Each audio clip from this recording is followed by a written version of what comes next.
the model of reaching out to 5 million with the hopes of connecting with 5,000 is flipped in the social media world, where you connect with 5,000 people who influence 50,000 people, who then magnify out to 5 million people. So it turns the model of influence on its head. And one number which is particularly interesting, which is that 80% of online purchasers say that their decision was directly impacted by consumer comments about the products that they're purchasing. Do you know, in the communications and reputation business, we like to say, you don't have to manage your reputation. You don't need to do that. But if you choose not to, somebody else will do it for you. And the same is true with every product that you can imagine that can be accessed, either purchased or reviewed online. We basically have 4 rules we follow in our organization, the companies I'm involved with, in terms of how we use this. Number 1, you have to have, whatever you produce, have to have what we call buzz.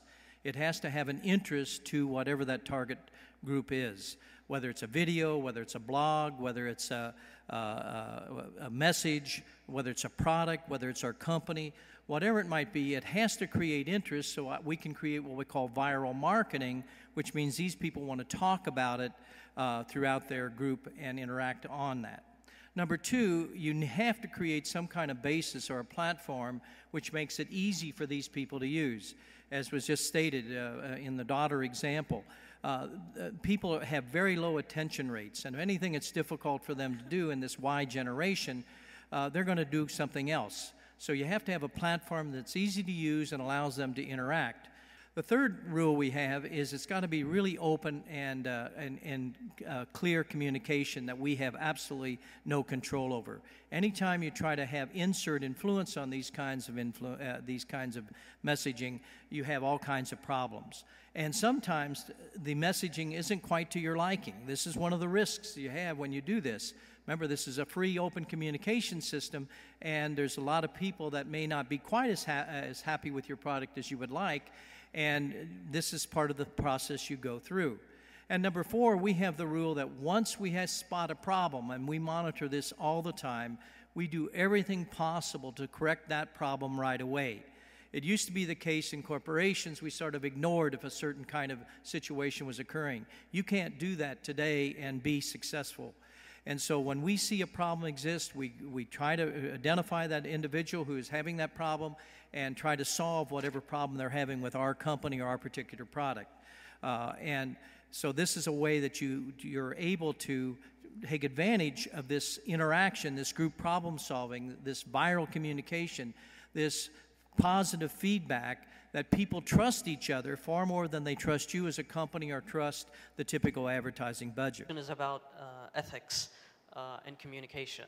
And we see a lot of issues about people and privacy issues when they post something on social networks such as Facebook and Twitter, and how organizations sometimes discriminate against those people when they see a photo, for example, or a comment. I would like to hear your thoughts about that. Yeah, privacy is and ethics very important issue. Who would like to address it? Perhaps I can just pile in. Pardon, go ahead. Yeah, just very quickly. There is a huge issue on ethics and communication, and it's something right now all the search engines are going through on privacy issues all around the world with various governments. I think it becomes increasingly less, it becomes a bigger issue for all marketeers to respect, because if you don't respect it, you will be penalized by your customers. So if it becomes clear or obvious that you have inappropriately used data, information, photographs, anecdotes about people, whether they're your staff or whether they're your customers, then you'll be punished in the marketplace and in social media. So I do think, though, that every organization has to have very strong guidelines on how they use social media and what they do with social media and what they do with the data that consumers give them. You're a very data-centric organization. You probably have exactly the same. Yeah, we've had as an organization, we've had a privacy officer since almost 20 years. And consumer privacy is critical both to our business, but also in what we do every day. I love the way you put that, because you talked about the ethics of using the data and using the information as opposed to the technology. Because what is technology-wise feasible is not always ethically the correct thing to do. And so the balance of those, I mean, you eliminate the technology and say, now what's the right thing to do? What we have found is if you add value to the consumer, consumers within certain age brackets willingly will give you access to the information because you make their life easier. And so where you, as opposed to taking something from them, you have to do the job, maybe the job that you'd expect two of my other panelists, of communicating why this is valuable for you and why this has the opportunity of making your life easier.